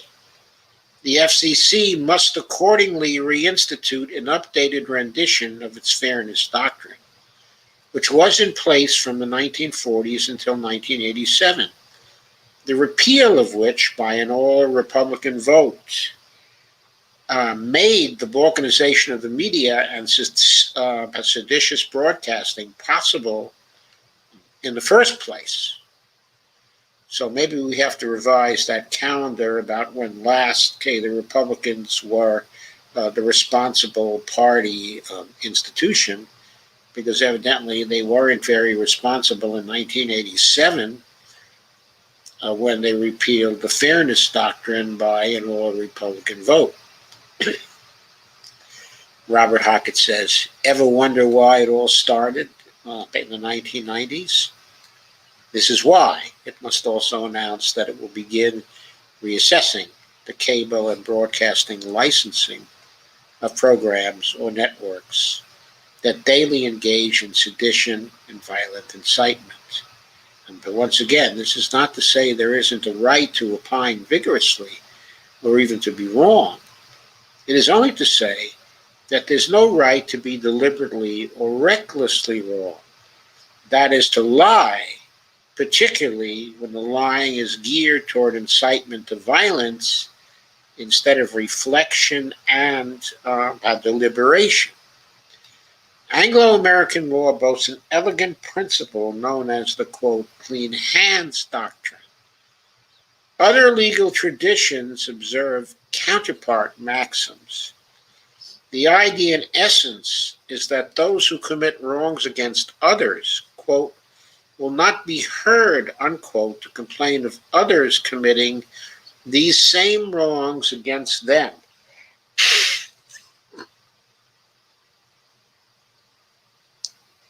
We can think of it as a sort of legal corollary of the Golden Rule.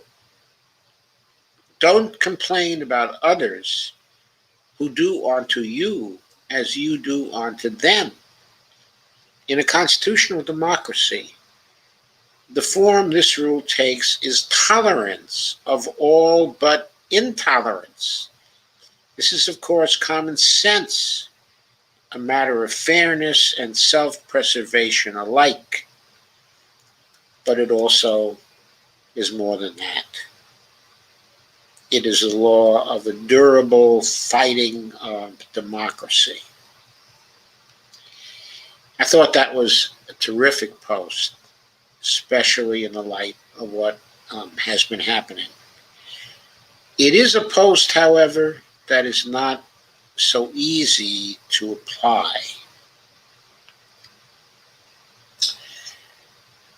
For example, when you look at the discrepancy between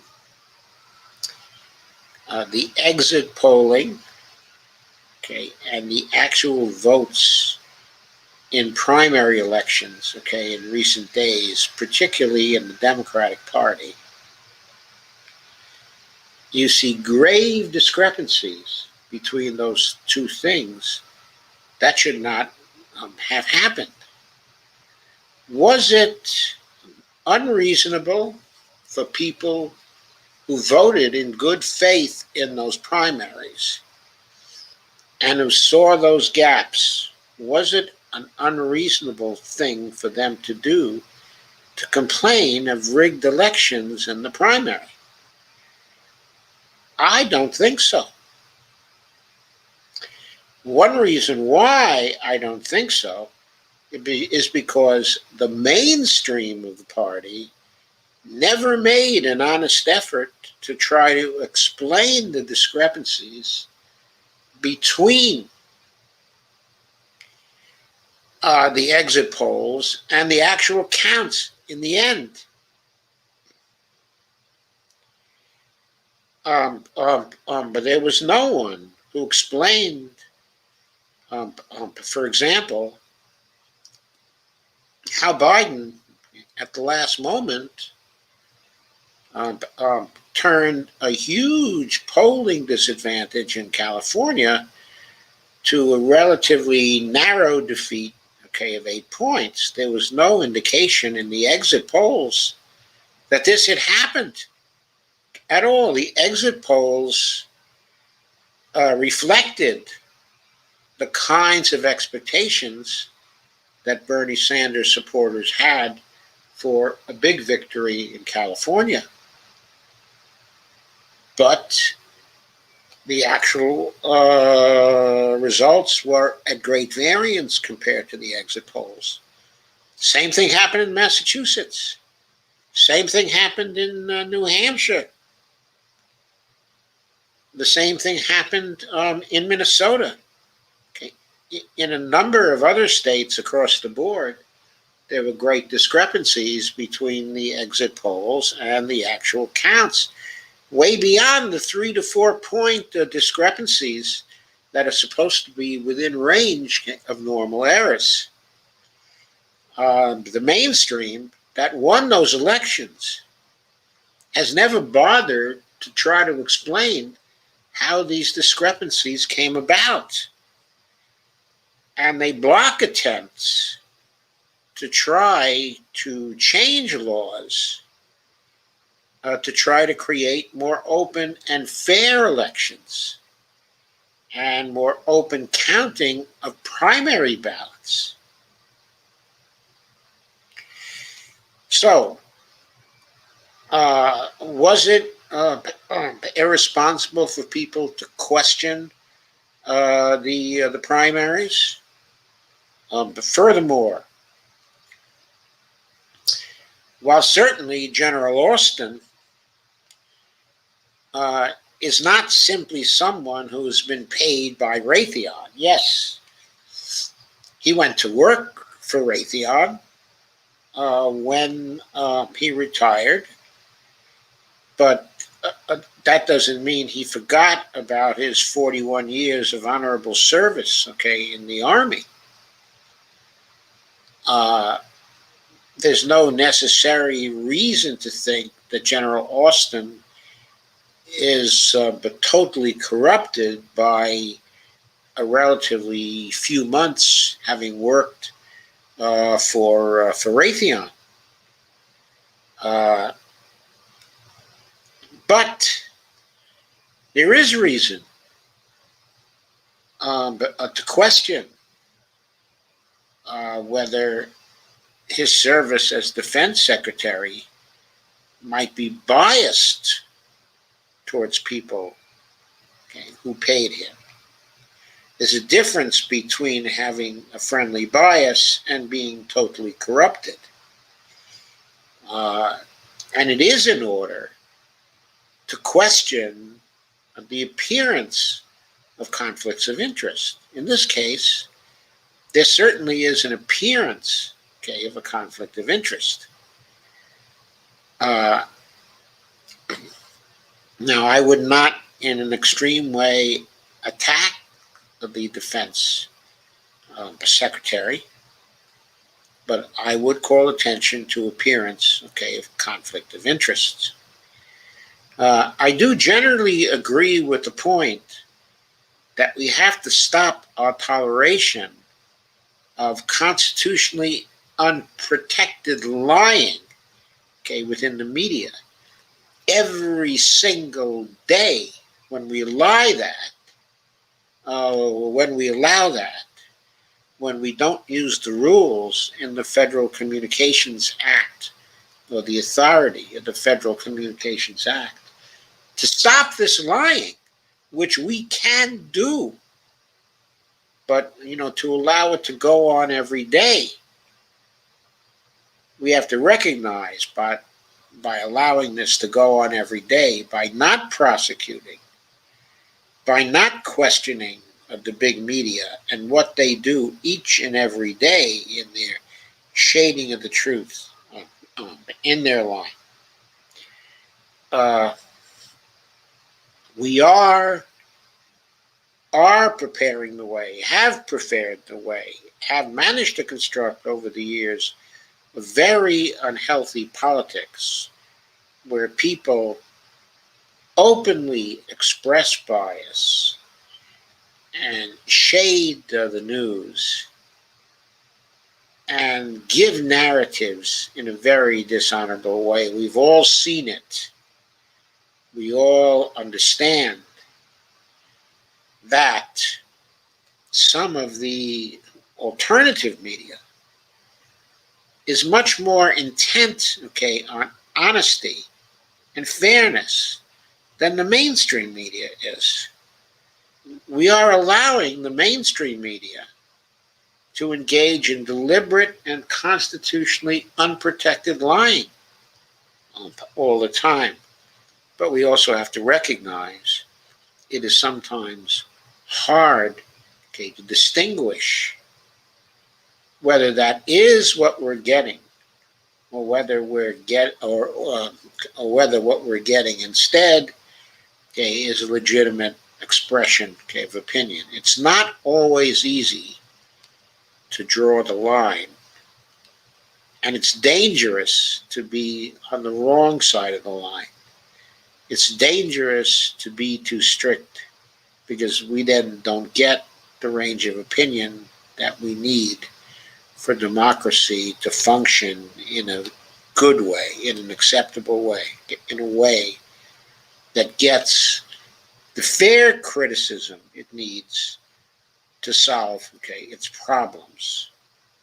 We have to encourage always fair, okay, and open criticism, and discourage the voicing and the spread of that kind, okay, of criticism.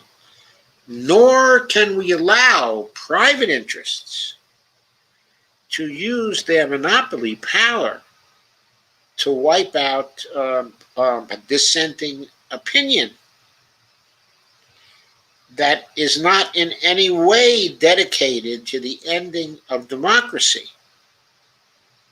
But sometimes it is very hard to honestly see that there is dissenting opinion that is not anti-democratic or trying to overthrow democracy, which is nevertheless very radical in its claims about where the current system is falling down.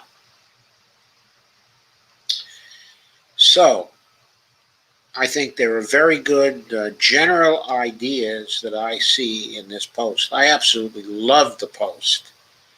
And I love the idea that we need to be a durable fighting democracy. But we also have to never forget the emphasis on democracy, which means the emphasis on openness to criticism and the emphasis on support, okay, of criticism that is within the rules, that seeks perhaps the overthrow of bad governments, but not the overthrow of the democratic regime, which is taking advantage, which is being taken advantage of by these bad governments. And when I say overthrow, I don't mean the armed overthrow. I mean the overthrow through the use of protests, okay, and the use of elections, through the use of our legal rights. Okay, I do not mean in any way the armed or the violent overthrow, okay, of the government. So, with those as caveats, I will now leave this particular subject. But I do want you to understand that if we're going to win this fight for democracy here, we are going to have to begin to enforce the rules that already exist against those who would violently overthrow the democratic system. And we also have to fight to make some new rules that will protect democratic activities which strengthen the system. H.R. 1, for example, should certainly be passed, but HR 1, should also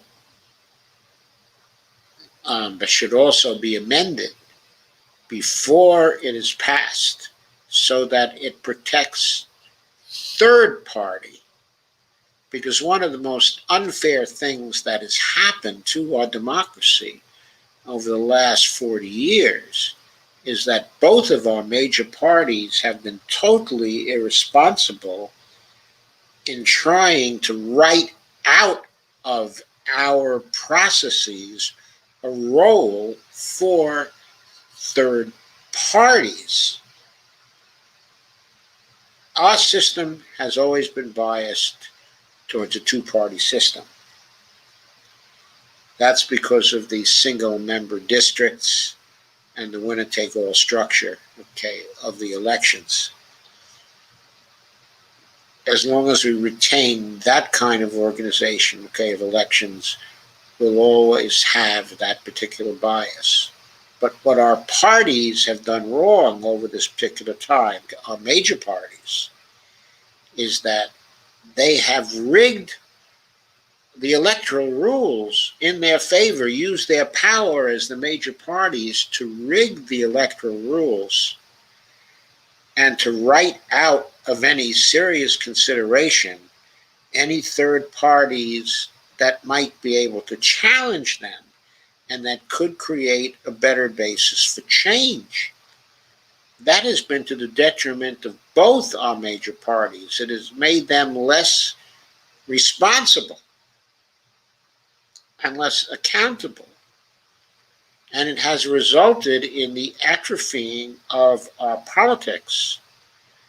Our third parties used to have a healthy effect on our major parties. This was true for the socialist parties during the 1930s and for other parties during the 1930s. It was true for the Progressive Party in early years and for the Populist Party, in early years. But we haven't had a successful, serious third-party run since the 1990s. And we haven't had strong parties, strong third parties at the local level, even for a longer period of time, than that. The only choice we get is the mainstream parties, both of which have been increasingly responsible to donors over a long period of time. So we can't ignore the fact that this system has to be changed. And that one thing HR 1 does is it weakens the third parties further, even further, writes them even more out of the picture. Yes, it stops the turnover of our elections to the Republican Party. It stops the creation of a one-party state, and that is wonderful. But we have to recognize also the reality that we have the mono party, the Demo Republican Party representing the corporate interests, the two wings of the mono party. And it will not make us more democratic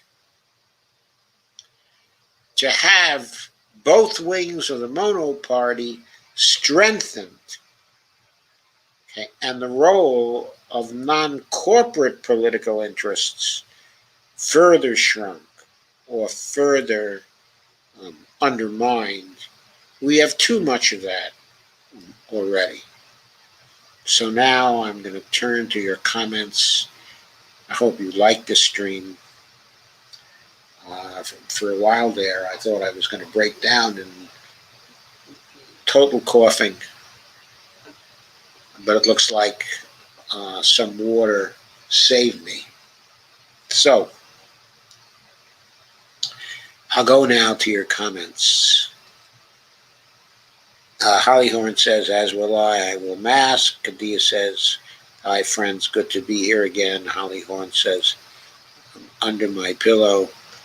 Evelina Pont says, reminds me of the McCarthy era when anyone could be accused of communism and punished for it. Yes. Kay says, Evelina Pont, people in this country are so stupid about the socialism word. Sadly, many of those are in my age group. Yeah, I know. I see that every day too. Socialism, socialism. Well, what do you think socialism is, people? Duh. All you get is duh. When you ask them what they mean by it, they don't know. Even when it says, yes, they equate socialism with communism when they aren't the same thing. I don't think they even know what communism is. I don't think they know either what socialism is or communism is. Kay says, exactly. Many equate it with Hitler too. Yeah, Hitler. Yeah. Lana says, oh, Napoleon, me looking puzzled. Yeah, it was the anniversary of Napoleon's death. And so parts of his life were being celebrated by Macron. Kay says, I'm not technically educated, but I've never stopped teaching myself. Evelina says, but many of us have to. We're not in school anymore. And Kay says, when they made me quit high school because I was married and pregnant, I was so pissed. My dad back then told me I was already smarter than they were. Laugh out loud. I love that man so much. Miss him every day still. Evelina says, Liz Cheney can't stop Trump or anyone from returning to the White House anyway. The Democrats can if they're smart enough. And Dia says, Belana Macron most likely is trying to play up to the fascists, but trying to send a message to non-national French groups that they are still pro-oppression. Yeah, I'm sure he's trying to do that. And Lana says, Dia, yikes. And Kay says, Liz Cheney is getting too much airtime on MSM News. Sick of her. Kay says, hi, Shane. Dolores says, welcome, Shane. Lana says, hi, Shane, what does KRD stand for? Turns out it stands for Kerberos Round Table Discussion. Evelyn says, didn't know that about charter schools. Wow. Kay says, Evelina Pont, yes, they're awful. Excuse me a second.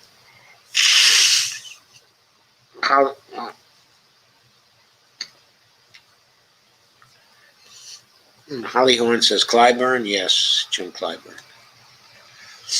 Lana says, Clyburn. Dia says, Fisheye, Clyburn. Lana says, Puke, Hakeem Jeffries. Kay says, yes, Rob, I agree. But Lana, Holly Horn calls out to Lana. Dia says, the power of suggestion strategy. Kay says, People's Party. And Dia says, Greens don't get hashtag MMT. Libertarians are a no dice. Might as well keep Republicans if you want the libertarians. Yeah, I think libertarians are worse than Republicans because they seem to think when you turn everything over to corporations that you're being libertarian. What is that about? I don't understand. I really don't. Holly Horn says, agreed, Dia Swift. And Lana says, I like Howie Hawkins. Yeah, I like Howie Hawkins too. Independent Left News says, awesome. Hey, Indie Left, nice to see you. Okay, so Indie Left, of course, is the other major figure who has been structuring the U.S. Solutions Summit, okay, of KRTD. He's been working very closely with Shane Coughlin, and it was he who got me involved as an advisor to the group. And Dia says, Holly, thank you. Holly has thank you, ILM. ILN is in the left. Holly Horn says, you're welcome, dear. In the left says, what a great idea. Holly Horn says, very good idea. Holly Horn says, ageism has to go. Alana says, I want to send mass postcards in the mail with the basics of Medicare for all. It's a great idea, Lana. Sandy says, shared. Holly says, Lana, good idea. Sandy Degg says, hello. Hi, Sandy Degg. Andia says, I like the senior reach out, make sure she can explain operational monetary policy on the federal level to the seniors. Well, I can do that, actually. Kay says, hi, Sandy Degg. And Lana says, thanks. So many just don't get that Medicare for all is not the same as current Medicare. Yeah, but the reason why I started I'm talking about this is the other day, but Barney and I were talking to two of our neighbors while we're waiting for the elevator. And, we know these ladies, and they're very nice ladies. Kane, we like them. And we started, talking Medicare for all. And they started talking about all the troubles they were having with, current Medicare. And those are troubles that they would not have at all with Medicare for all. But it was a little difficult to explain that to them in a few minutes because all they had in mind was their current experience, with Medicare. And they were making a simple interpretation, of Medicare for all as being just like Medicare, but otherwise extended to everybody. And Lana says, thanks, so many just don't get. M4A is not the same as current Medicare, and they will never hear it on mainstream news. Lana says, love Shahid. Shane says, and Dia says, Shane, this is so refreshing. Dia says, Sharice must have been the token candidate. Kay says, voting has become almost useless in GOP states. Steve Gonzo says, I'm here for the comments. Lana says, Mark Charles, oh, fabulous. Dia Swift says, encouraging Shane. And Lana says, I saw 2016 third-party debates with PBS. That host has since been let go for sexual harassment. Tavis Smiley, but I appreciated his hosting that. He says his door is still on the misinformed warpath against AOC. Sandra D says hello. I think Sandra D is still Sandy Degg, but now shifting over to YouTube. Steve Gonzo says, is he referring to the 22nd event? Yes, he is.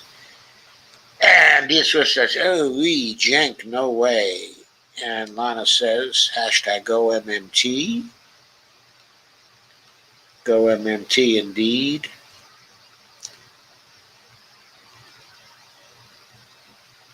Steve Gonzo, I like to call him Jim Jordan, GYM. Laugh out loud.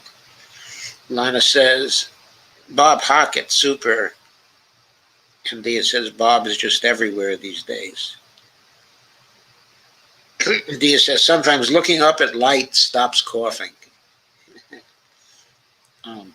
Lana says, a piece of gum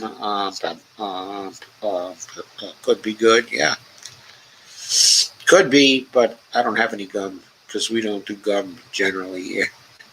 Steve Gonzo says, not to be confused with Justin Jackson. I think he was talking about Justin Jackson. Yeah. The Justin Jackson.